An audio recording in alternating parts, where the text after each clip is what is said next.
back to Global Value. In today's video, we will be taking a look at T.Rowe Price Group, ticker symbol TROW. We will be performing a fundamental stock analysis of the business by taking a look at its financials. Before we get into that, let's remind ourselves of the 4 principles of value investing. Principle number 1, when you purchase a share, what you're really buying is an ownership percentage in the underlying business. Over long periods of time, a stock is going to return what its underlying business returns. Value investing principle number 2, Mr. Market is there to serve you, not to inform you. This means that a stock price will not always be the same as the underlying intrinsic value of the business. It's our job as investors to identify when price and value widely fluctuate from one another. Value investing principle number 3, margin of safety. In order to deliver long-term superior risk-adjusted returns, every investment requires a sufficient margin of safety. And value investing principle number 4, circle of competence. In order to avoid big catastrophic mistakes and in order to have the conviction to stay with a business long term, we as investors need to stay within our circle of competence and really understand a business both inside and out in order to invest in it. With that being said, let's get right into our analysis of T.Rowe Price. This type of stock analysis is just going to give us a foundational fundamental starting point solely based on the financials of the company. T.Rowe Price currently trades for $140 a share. They've been down 21% over the past year. Over the past 10 years, however, they've done decently well. T.Rowe Price has returned 8.8% compounded annually. Going back to 2005, the stock of T.Rowe Price has returned about a 10% compounded annual return. One of the reasons I'm interested in looking at T.Rowe Price is that its stock is currently trading just above its 52-week low, down quite a bit from its 52-week high. Nonetheless, T.Rowe Price is still a $32 billion market cap. Now for some background about the business, T.Rowe Price provides asset management services for individual and institutional investors. It offers a broad range of no-load U.S. and international stock, hybrid, bond, and money market funds. At the end of 2021, the firm had approximately $1.7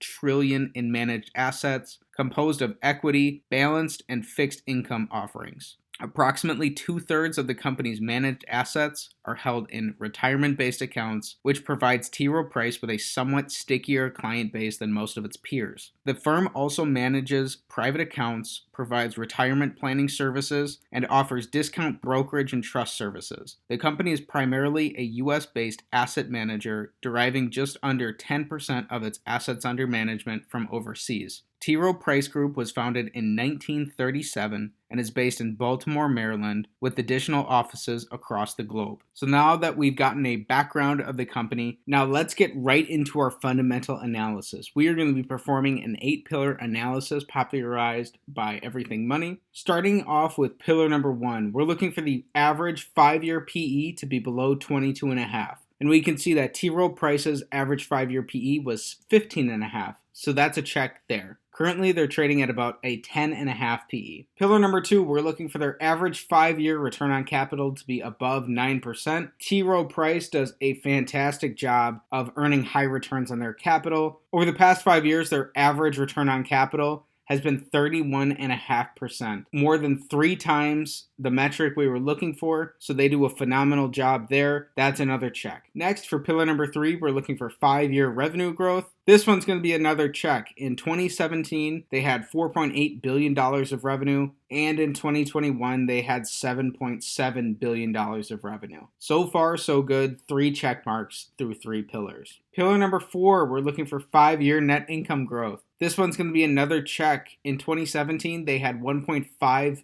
billion of net income, and in 2021, they had $3 billion of net income. So they've doubled their net income over the past 5 years. That makes this the 4th check in a row. 4 for 4, we're off to a hot start. Next, for pillar number 5, we're looking at shares outstanding. We don't want a company to be issuing new shares and diluting existing shareholders. This is one of the secret ways that kills returns for shareholders. Fortunately, this isn't the case for T.Rowe Price. They've actually bought back some shares over the past 5 years. In 2017, they had 245 million shares outstanding, and they've reduced this to 229 million shares outstanding as of the end of 2021. So we have 5 checks in a row. Next, for pillar number 6, we're looking for 5-year free cash flow growth. So in 2017, T.Rowe Price had a negative free cash flow number. They actually had free cash flow of negative $21 million. However, they've grown this. In 2021, they had free cash flow of positive $745 million. Filling in these in-between years, in 2018, they had positive free cash flow of $1.4 billion. In 2019, they had positive free cash flow of $1.3 billion. And in 2020, they had positive free cash flow of $1.6 billion. Free cash flow is cash from operations minus capital expenditures and minus cash acquisitions. And if we look over these 5 years, we can see that T.Rowe Price is a business that really doesn't have to spend a lot of money on CapEx at all relative to its cash flows. However, in 2021, they did pony up a lot of cash for a major acquisition. They made their largest acquisition in company history, acquiring Oak Hill Advisors for $4.2 billion at the end of 2021. So involved in this deal was almost $2.5 billion of cash. So that was a major use of their cash in 2021. And we can see that over the past 5 years, they've steadily grown cash from operations while maintaining only incremental growth in their CapEx. So that's a really good sign. They're able to grow those free cash flows while not growing CapEx and while earning those gaudy returns on capital. These fundamentals are looking really good so far. Next, for pillar number 7, we want T.Rowe Price's net debt to be below their 5-year average free cash flow multiplied by 5. Their free cash flow in an average year over the past 5 years comes out to just over $1 billion. However, looking at their net debt, which is their short and long-term debt minus their cash and cash equivalents, they actually have negative net debt. So what this means is that on their balance sheet, they actually have more cash and cash equivalents than they do debt. So basically, they have $1.1 billion sitting in cash and cash equivalents. So this is going to be a check without even doing that calculation. So far, through 7 pillars, we have 7 checks, guys. Finally, for pillar 8, we're looking at their free cash flow yield relative to their current market cap. We want their market cap to be below their 5-year average free cash flow multiplied by 20. So their current market cap is about $32 billion. And as we found out, their average 5-year free cash flow is just over $1 billion. So multiplying that by 20 gives us $20 billion. So unfortunately, this is our first and only X for the day. Their market cap of $33 billion is greater than that free cash flow of $20 billion.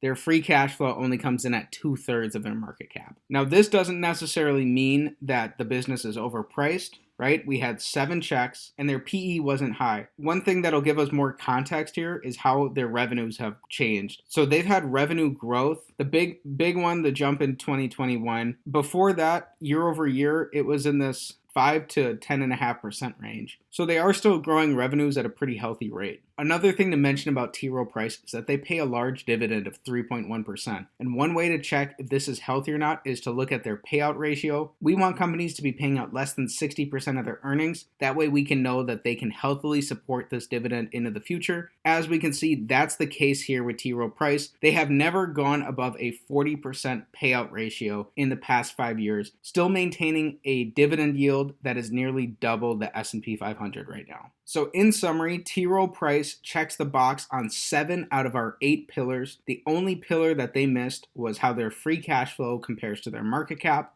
This is a company that's trading for a reasonable PE, has very high returns on capital, has seen 5-year growth in revenues, net income, and free cash flow. They bought back shares, and they have more cash on their balance sheet than debt. They also pay a great healthy dividend. So this is definitely a stock that I would look at as a potential dividend growth stock into the future. They have quite a long history of paying out dividends, and this is one that's similar to both Starbucks and PayPal. I'm keeping on a pretty tight watch list. A great way to dig into the company and learn more about it is by looking at its filings. So at this point, if you're thinking about potentially investing in T.Rowe Price, just want to say slow down a little bit. This type of analysis is just a starting point. So even though it looks really good, there's still work that needs to be done to understand the business in more depth. This goes back to that 4th principle of value investing, which is staying within your circle of competence. So one way of developing your circle of competence here is to read through some of T.Rowe Price's filings, read through their annual report, dive into a 10K, and spend some time learning about the history of the business. It's also an important activity as an investor to maintain your objectivity. So as you're thinking about potentially investing in a business, it's important to form both a potential long thesis for the business as well as a potential short thesis for the business. That way you're thinking from both sides and you're able to better weigh those two against each other. Well guys, that's it for today's video analyzing T.Rowe Price. If you enjoyed the video, please be sure to like the video,